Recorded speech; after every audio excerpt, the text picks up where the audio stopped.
On August 15, 1977, a radio astronomer named Jerry Ehman made a discovery that would change the way we think about the universe.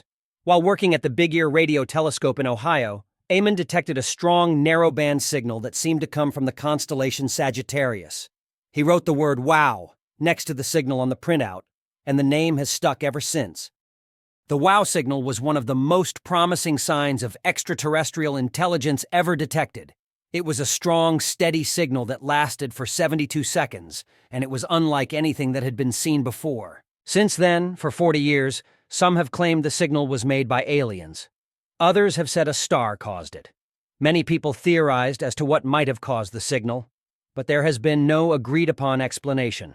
Then a professor of astronomy at St. Petersburg College, Florida, named Antonio Paris, suggested that the famous 1977 WOW signal was most likely generated by a comet.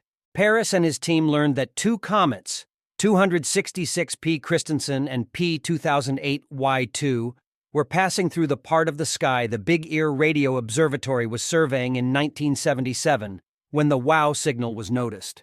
These astronomers believe the signal came from a hydrogen cloud accompanying one or the other comet. This idea would explain why the WOW signal was not measured again. The comet that caused it moved on in its orbit.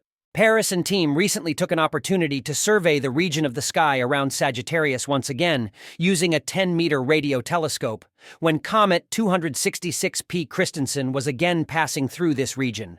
They determined that the signal of 266P Christensen and three other comets matched the WOW signal. The original signal from 1977 was stronger than the signal these astronomers observed from comet 266P Christensen. Paris and his team explained this by the fact that radio telescope they used was smaller than the Big Ear Radio Telescope, whose sensitivity is equivalent to a 52.5-meter radio dish.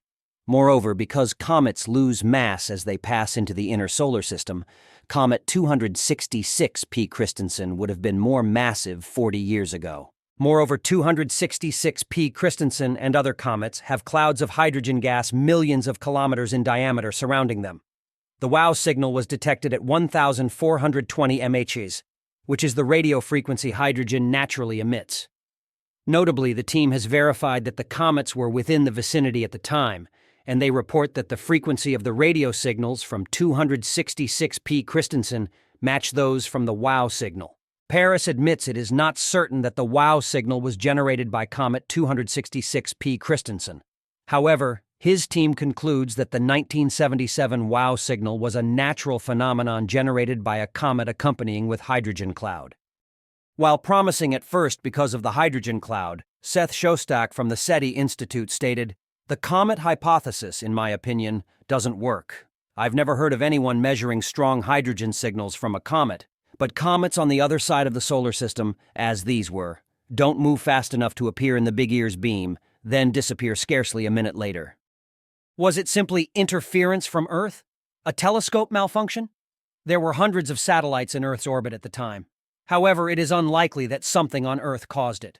Perhaps the signal is an FRB, means fast radio burst. These intense radio signals only appear once and are very common in the night sky. Yet this does not explain why this type of signal did not pop up again.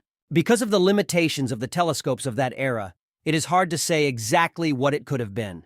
If it was extraterrestrial intelligence that wanted to communicate with us, why hasn't it happened again?